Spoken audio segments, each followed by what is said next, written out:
सुंदर आरोग्याबद्दल काही सुंदर लोक असं सांगतात की आयुष्य जर चांगलं जगायचं असेल, निरोगी जगायचं असेल, आत्मविश्वासाने जगायचं असेल, प्रेमानं जगायचं असेल, तर तुमचे विचार सुद्धा तसेच पाहिजेत. शरीर सुद्धा तसंच निरोगी पाहिजे. आता शरीर निरोगी प्रत्येकाचंच असतं. जे शरीराकडे काळजी घेतली तरी शरीर निरोगी राहतं आणि नाही घेतली तरी शरीर निरोगी असतंच. व्याधी कशा निर्माण होतात? ज्या गोष्टी तुम्ही करायला नाही पाहिजे, ज्या गोष्टी टाळायला पाहिजे, ज्या गोष्टीचा तुम्ही जास्त अतिरेक करता, त्याच्यामुळे शरीराचा सत्यानाश होतो. कधी पण लक्षात ठेवा. तुम्ही जास्त जेवण केलं की लगेच पोटाचा घेर वाढतो. जास्त वजन वाढलं की तुमचे गुडघे दुखायला लागतात. गुडघे दुखायला लागले की तुम्हाला अस्वस्थ वाटतं.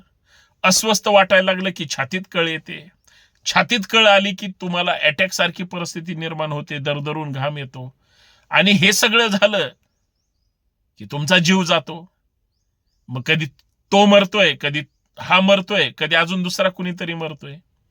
पण याच सगळ्या लोकांनी एक चैन जर चांगली पाळली, स्वतःसाठी वेळ दिला, स्वतःचा विचार केला, स्वतःच्या आरोग्याची काळजी घेतली, तर काय होतं? नेहमी असं म्हणतात की तुम्ही जर तुमचा विचार केला तर तुम्ही फक्त स्वार्थी असता. तुम्ही जर स्वतःचा विचार करून कुटुंबाचा विचार केला तर तुम्ही देशाचा सुद्धा विचार करू शकता. कारण जो सामूहिक विचार करतो तो लोकाभिमुख विचारधारा बाळगतो आणि जो फक्त स्वतःचा विचार करतो तो एकल मनाचा असतो, तो स्वार्थी असतो. आता जो स्वतःचा शरीर म्हणून जरी विचार करत असेल, तो जरी स्वार्थीपणा असेल, मी म्हणतो हरकत नाही, पण स्वतःचा तरी विचार करा. पण ज्यावेळेस एकदा स्वतःचा विचार करता त्यावेळेस एकदा आपल्या कुटुंबाचा पण विचार करा, कारण ते तुमच्यावर अवलंबून असतं. घरातली एखादी स्त्री जर निरोगी असेल, सशक्त असेल, अख्ख्या कुटुंबाला ती दिवसभर बिचारी राबते पण सगळ्यांना आनंदी ठेवते. एक पुरुष जरी तंदुरुस्त असला म्हणजे पुरुष हा स्वतःचा विचार करून स्वतःपुरतं पाहू शकतो. मला याच्या पुढे जाऊन म्हणायचंय की आपण सुरुवात आपल्यापासून करावी. आणि जो निरोगी असतो किंवा निरोगी राहण्याचा प्रयत्न करतो तो स्वतःच्या शरीराचा स्वार्थीपणा लक्षात घेऊन तो सकाळी लवकर उठतो, आपल्याला ते अपेक्षित आहे. तो स्वतःची काळजी घेऊन एक्सरसाइज करायला लागतो, आपल्याला त्याचीच गरज आहे. तो योगा प्राणायाम किंवा इतर गोष्टी करतो, हे करणं त्याचं आयुष्य वाढवण्यासाठीच, ही चेन सर्कल वाढवायची, यासाठीच आपला प्रयत्न सुद्धा आहे. या सगळ्या गोष्टी करत असताना आम्ही कधी हा विचार करतोय का की आपलं आयुष्य किती आहे हे कोणी सांगू शकत नाही, की मी या तारखेपर्यंत जगणार आहे, अशी काही तारीख दिलेली आहे का? जशी डिलिव्हरीची तारीख दिली जाते, कधीही लक्षात ठेवा. पण आपलं जेवढं आयुष्य आहे तेवढं आयुष्य आपण जोपर्यंत जगू शकतो तोपर्यंत उत्तम, निरोगी, समाधानी आणि आरोग्यदायी जगायचं. अजिबात कुठलाही आजार झाला नाही पाहिजे. जुनी एक लोक म्हणतात बघा, हसत खेळत मेला किंवा त्यांनी त्याच्या कुटुंबातल्या लोकांची फरफट केलेली नाही, मरण चांगलं आलं, असं म्हणतात. तुम्ही जर ऐकलं असेल तर जुन्या लोकांचं. ते असं का म्हणतात? व्याधींपासून तो फार लांब असतो. जी माणसं जास्त दिवस जगतात, जी माणसं जास्त दिवस जगली, किंवा जी माणसं तुम्ही अशी काटक बघितली असतील, त्यांचं वय सुद्धा कळून येत नाही. बरीच अशी लोक आहेत ज्यांचं वय 75-80 जरी असलं तरी ती सगळी कामं करतात. कालच एक व्हिडिओ तुम्ही कोल्हापूरच्या एका व्यक्तीचा पाहिला असेल. महाडिक त्यांचं नाव, राजकारणी मंडळी, परंतु ते कारखान्याशी आणि दूध संघाशी आणि म्हणजे काही असेल, वय वर्ष 85 आहे. मी त्यांचं एक उदाहरण का देतोय, ते ऑफिसमध्ये ऊस खात बसले होते आणि कोणीतरी त्यांच्या व्हिडिओ काढला आता ऊस खाणारा माणूस समजा 2-3 जरी ऊस खाणार असेल तर खाली ज्या चोयट्या जमा होतात त्या भरपूर जमा होतात.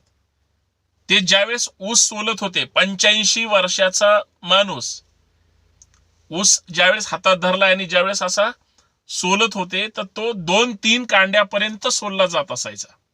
म्हणजे ऊस खाण्याची टेक्निक त्यांना माहित होती. पण एवढ्या वयाचा माणूस, दात वगैरे त्यांचे, म्हणजे मी का उदाहरण दिलं, त्यांनी सांगितलंय का की माझा व्हिडिओ कुणीतरी काढा आणि तो व्हायरल करा आणि लोक प्रेरणा घेतील? नाही. त्यांच्यातला जो चांगला गुण आहे तो मला तुम्हाला या ठिकाणी सांगावासा वाटला.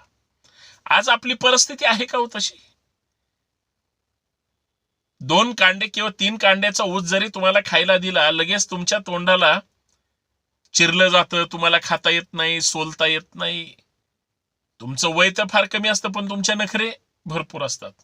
जीभ थोडी कापली जाते वगैरे वगैरे, काही जे काही ज्या ज्या गोष्टी होणं अपेक्षित आहे त्या होतात, कारण आपल्याला ऊस खाण्याची सवय नाही. मी म्हणतो आपल्याला कुठलीच सवय नसते. आपण माणसं म्हणजे एवढी भारी आहे ना की आपल्याला चांगल्या सवयी कधीच लागत नाहीत. आता यासाठी काय करावं लागेल? आपल्याला नेहमी शाळेमध्ये शिक्षक लहानपणी कवायती घ्यायचे, कशाही उड्या मारायचो आपण, पण कवायत चांगली करायचो. आणि जी चांगली मुलं करायची त्यांना पुढे उभं केलं जायचं, गळाटा सगळा पाठीमागं थांबायचा, उशिरा येणारे पाठीमागं जॉईन व्हायचे. आम्ही कधीच त्या कवायती आपल्या लहानपणीच्या त्या वयासाठी, शरीरासाठी महत्वाच्या असतात याचा कधीच विचार केलेला नाही.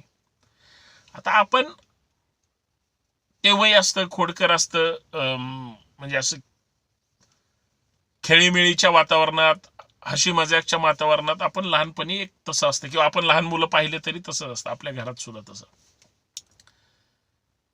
पण ते वय निघून गेल्यानंतर शरीराकडं नंतर आपण कधीच लक्ष देत नाही. आज परिस्थिती तशीच आहे. ज्या महिला, खास करून ज्या मुली किंवा इतर, असंख्य त्यांना त्रास असतो.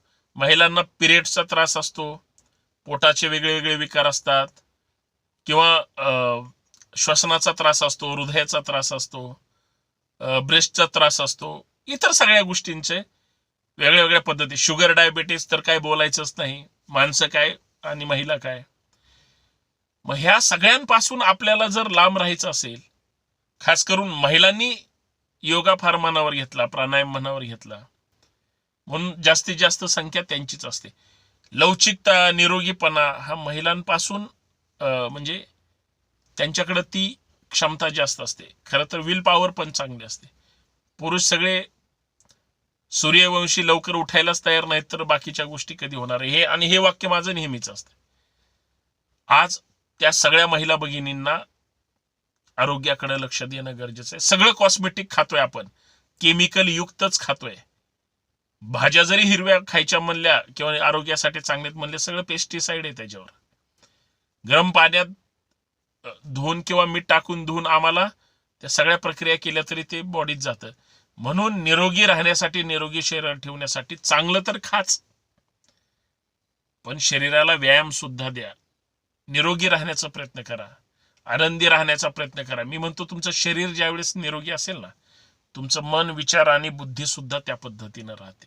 प्रयत्न करायला पाहिजे. आणि सगळ्यात महत्वाची गोष्ट, तुम्हाला सुख, समाधान, शांती आणि खरंच आनंद जर पाहिजे असेल, छोट्या छोट्या गोष्टीतून पण मिळतो. पण तो मिळवत असताना सकारात्मक विचार तुमच्याशी तशाच वेळी आसपास राहतात किंवा मिळतात, ज्यावेळेस तुमचे विचार तसे चांगले राहतील. चांगल्या विचारांच्या लोकांच्या संपर्कात राहा, आनंदात राहा. कितीही संकट, ताणतणाव असू द्या, पण तुमच्याकडे मार्ग काढण्याची जर क्षमता असेल, विल पॉवर चांगली असेल, तुम्ही कशावरही मात करू शकता. खचून जायचं नाही. लोक मरतात, आत्महत्या करतात, अजिबात नाही. समोरच्यालाच इतकं वैतागून टाकायचं की आपण एकदम समाधानी राहिलं पाहिजे. याचा अर्थ कुणालाही त्रास द्यायचा नाही.